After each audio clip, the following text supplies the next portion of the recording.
You turn a dial or press a button and heat simply appears. You lay a piece of meat across it, wait a few minutes, and eat something your body can break down easily, safely, almost effortlessly. The whole process takes less time than scrolling through a menu. But for most of human existence, turning raw flesh into something your body could use efficiently was one of the most difficult, most dangerous, most transformative problems your ancestors ever solved. Not a convenience, not a preference. A biological turning point so significant that some researchers argue it rewired the entire trajectory of what a human being would eventually become. The question is, when did our ancestors first discover that fire could do more than warm them, and what did that discovery actually cost? And give? In return? For millions of years before that discovery, early hominins ate meat the way every other predator and scavenger on the African savanna ate it. Raw, tough, and metabolically expensive. Your body can digest raw meat, but not efficiently. Raw muscle tissue is bound together by dense connective fibers that require enormous amounts of chewing to break down even slightly. And once swallowed, your digestive system has to work hard to extract the calories locked inside. Chimpanzees, one of our closest living relatives, spend somewhere in the range of 6 hours a day chewing, largely because their diet remains uncooked and their bodies have to do all the mechanical and chemical breakdown work raw food demands. Early hominins living on a diet of raw meat and tough plant matter would have faced a similar burden, a body constantly working just to extract enough usable energy to survive, let alone thrive. In 2009, primatologist Richard Wrangham of Harvard University published a body of research that reframed how scientists think about this entire period of human evolution. His central argument, now widely known as the cooking hypothesis, was direct and, at the time, controversial. Cooking, Wrangham argued, was not a late refinement added onto an already successful human diet. It was a foundational technology that made the modern human body possible in the first place. Heat breaks down the tough connective tissue in meat and denatures proteins, making them dramatically easier to chew and digest. Cooked food yields significantly more usable calories for significantly less metabolic effort than the same food eaten raw. In controlled studies measuring the actual caloric value mice and other animals extracted from cooked versus raw meat, the cooked version consistently delivered more net energy for the same amount of food consumed. For a species under constant pressure to secure enough calories to fuel an increasingly expensive brain, that difference was not trivial. It was everything. The clearest evidence that this pull toward cooked food runs deeper than culture or habit doesn't come from humans at all. It comes from watching what our closest relatives choose when given the option.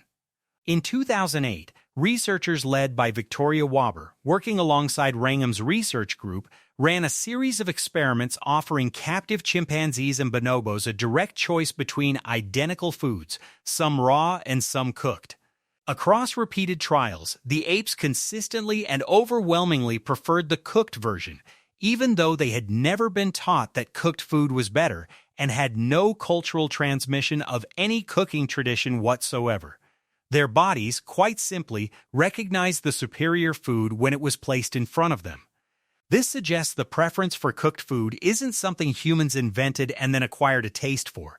It may be a deeper, more ancient biological response to easier digestion and higher caloric yield, one that was already present in the shared ancestor of humans and great apes, just waiting for a species clever enough to actually harness fire and act on it. Here is where the story gets genuinely difficult to pin down, because unlike a stone tool or a butchered bone, a cooking fire from hundreds of thousands of years ago rarely leaves behind anything as obvious as a blackened hearth waiting to be discovered intact. Archaeologists have had to develop increasingly sophisticated methods just to distinguish a deliberate, controlled fire from a natural wildfire that happened to sweep through a site countless millennia ago. The oldest widely accepted evidence of controlled fire use comes from Wonderwerk Cave in South Africa, where researchers identified burned bone fragments and ash residues deep within the cave, far from any plausible natural fire source, dating to approximately 1 million years ago. A wildfire does not typically burn a kilometer inside a cave system. Something or someone was carrying fire in and maintaining it there deliberately. Roughly 700,000 years later, at a site called Qesem Cave in what is now Israel, the evidence becomes considerably more specific and considerably more directly tied to meat. Archaeologists excavating Qesem uncovered enormous quantities of burned animal bone, concentrated hearth areas showing repeated sustained fire use over an extraordinarily long period, and cut marks on bones consistent with butchery immediately followed by exposure to heat. The site suggests something remarkable, not an occasional opportunistic fire, but a location returned to again and again, over what researchers estimate may have been hundreds of thousands of years, specifically for the processing and cooking of hunted meat. This wasn't an isolated accident of behavior. It was a routine, a place in the landscape organized specifically around the technology of transforming raw flesh into something more valuable. On the other side of the Asian continent, at Zhoukoudian in China, researchers identified thick layers of ash, charred bone, and burned stone tools within cave deposits dated to roughly 400,000 years ago, evidence long cited as some of the strongest indications of sustained fire use by early hominins living far outside Africa. Later reanalysis raised legitimate questions about whether every layer represented human activity or partial natural burning mixed with cultural deposits, and that debate is exactly the kind of rigorous scrutiny good archaeology requires. But even accounting for that caution, the broader pattern across multiple, unconnected regions points toward the same underlying story: hominins in dramatically different environments, separated by enormous distances and long stretches of time, were independently arriving at the same conclusion. Fire could transform meat from something merely edible into something significantly more valuable. It's worth pausing on a distinction that often gets flattened in popular retellings of this story, because the archaeological evidence actually separates it into two very different achievements. Maintaining a fire, carrying embers carefully from a natural source, and feeding them fuel to keep them alive across days or weeks is a remarkable behavioral adaptation on its own. But it is fundamentally different from reliably creating fire from nothing, on demand, wherever and whenever it was needed. The evidence for that second, far more independence-granting capability appears considerably later in the archaeological record, with clear, unambiguous evidence for fire-making tools, not just fire use residue, becoming widespread only within roughly the last 100,000 years. For an enormous stretch of the deep past, then, cooking meat wasn't simply a matter of striking a spark whenever hunger demanded it. It depended on an unbroken chain of careful stewardship, a fire kept alive, tended, and protected, sometimes for years at a time. Because losing it meant losing access to the technology that had already become metabolically indispensable. Letting the fire die was not a minor inconvenience, it was a crisis. The efficiency gain involved is worth putting in concrete terms, because it helps explain why groups were willing to organize so much of their daily behavior around protecting a flame. Researchers modeling the chewing demands of raw versus cooked diets, extrapolating from measured differences in food toughness and comparative primate feeding time, estimate that cooking may have reduced the total daily time a hominin needed to spend chewing by several hours, freeing that time for hunting, tool production, social interaction, and rest. A creature that once needed to dedicate nearly half its waking hours to the pure mechanical labor of breaking down raw food suddenly had several of those hours returned to it entirely, hours that could be spent doing almost anything else. Across a single lifetime, let alone across the hundreds of thousands of years this technology remained in continuous use. That reclaimed time compounds into something almost impossible to overstate. Picture a small group of early hominins moving along a river valley in what is now northern Israel, perhaps 300,000 years ago. The hunt that day has gone well. A young member of the group helped bring down a mid-sized deer using a wooden spear sharpened and hardened over a low fire days earlier. Now, back at a familiar rock shelter used across many seasons, the group works quickly.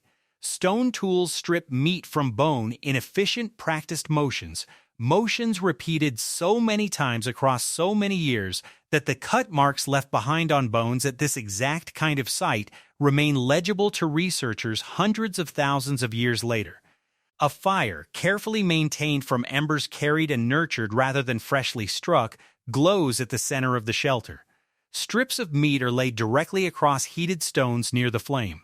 The smell changes almost immediately, a shift the whole group registers, faces turning toward the fire without needing to be told.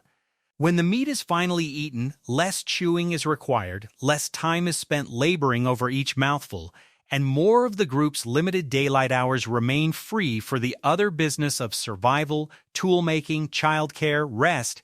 Nobody in that shelter understands metabolism or calories in any formal sense. They understand something simpler and more immediate. Meat cooked this way keeps them fuller, longer, with less effort. That understanding, repeated across countless similar evenings over hundreds of thousands of years, was rewriting the trajectory of an entire species without anyone involved having the faintest idea it was happening. The physical consequences of that rewriting are still written into your body today. In 1995, anthropologists Leslie Aiello and Peter Wheeler published research proposing what became known as the expensive tissue hypothesis, an attempt to explain one of the strangest puzzles in human evolution. The human brain is extraordinarily costly to run, consuming a disproportionate share of the body's total energy budget relative to its size. Yet somehow, as hominin brains grew dramatically larger over evolutionary time, another energy-hungry organ system shrank to compensate.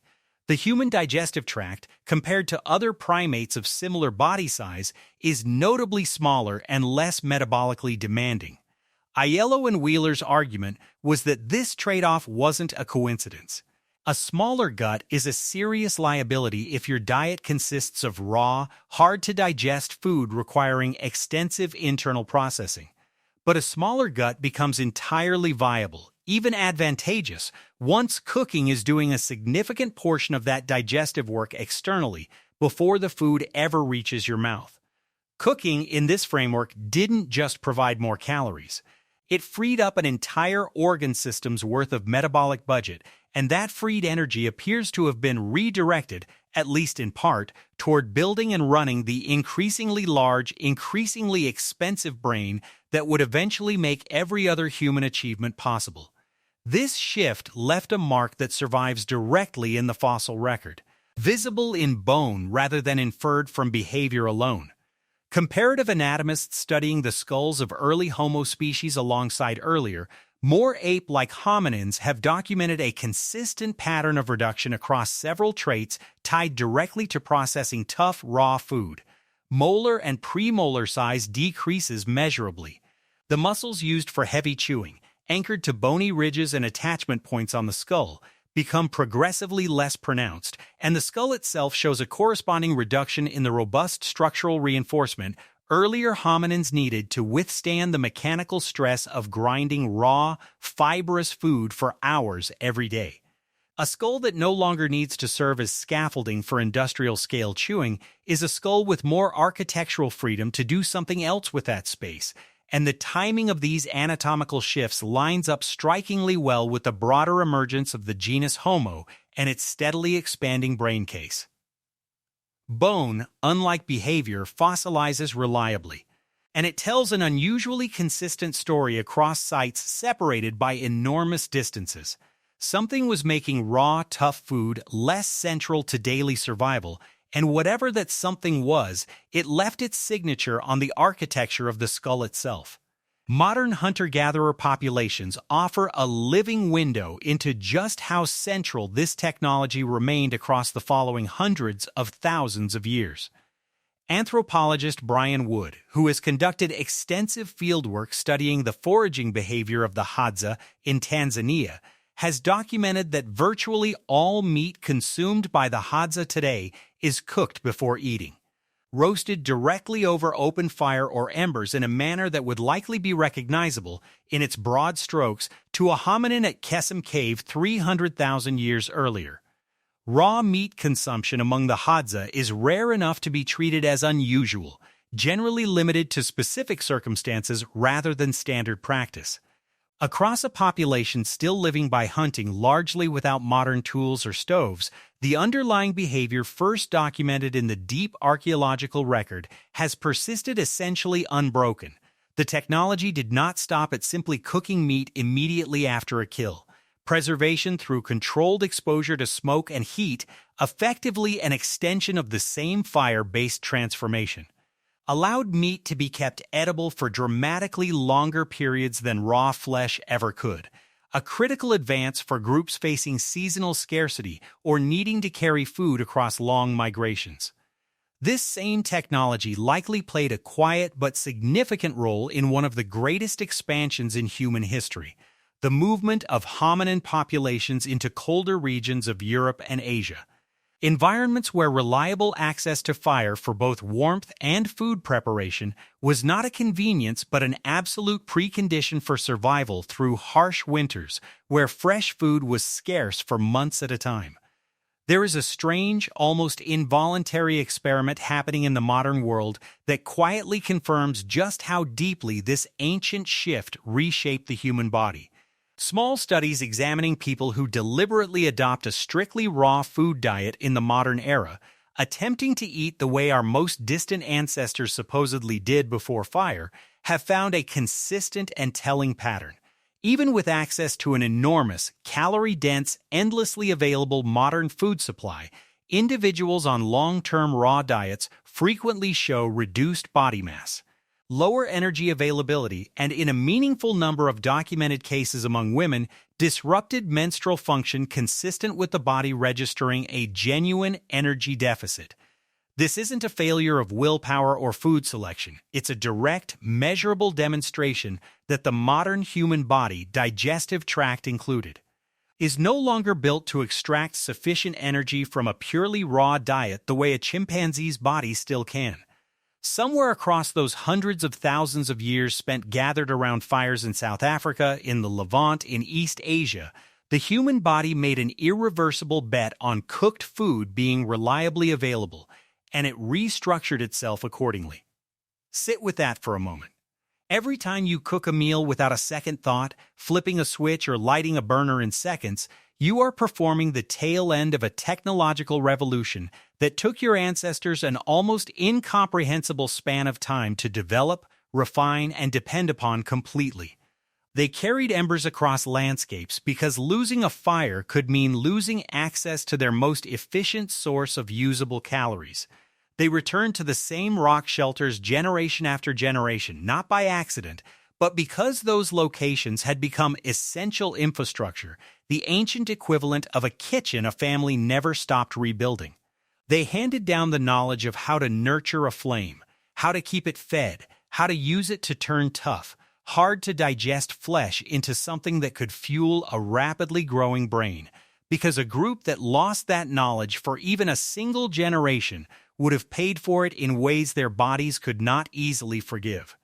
The meat on your plate tonight, however it gets there, carries the full weight of that history whether you notice it or not. Your smaller gut, your comparatively small teeth relative to other primates, your brain's staggering appetite for energy, all of it exists in its current form partly because some early hominin, somewhere in Africa or the Levant or East Asia, hundreds of thousands of years before anyone could write any of it down, learned to hold flames steady long enough to change what a piece of meat could do for a hungry body. The search for a better way to eat is essentially over for you. For your ancestors, it defined nearly everything else that came after. If you made it this far, you're exactly the kind of person this channel exists for. We make videos like this one every week about ancient human behavior, about what your body still remembers, about the gap between the world you were built for and the one you actually live in. If that's something you want more of, hit subscribe. It costs you nothing, and it tells the algorithm that this kind of storytelling is worth keeping alive. See you in the next one.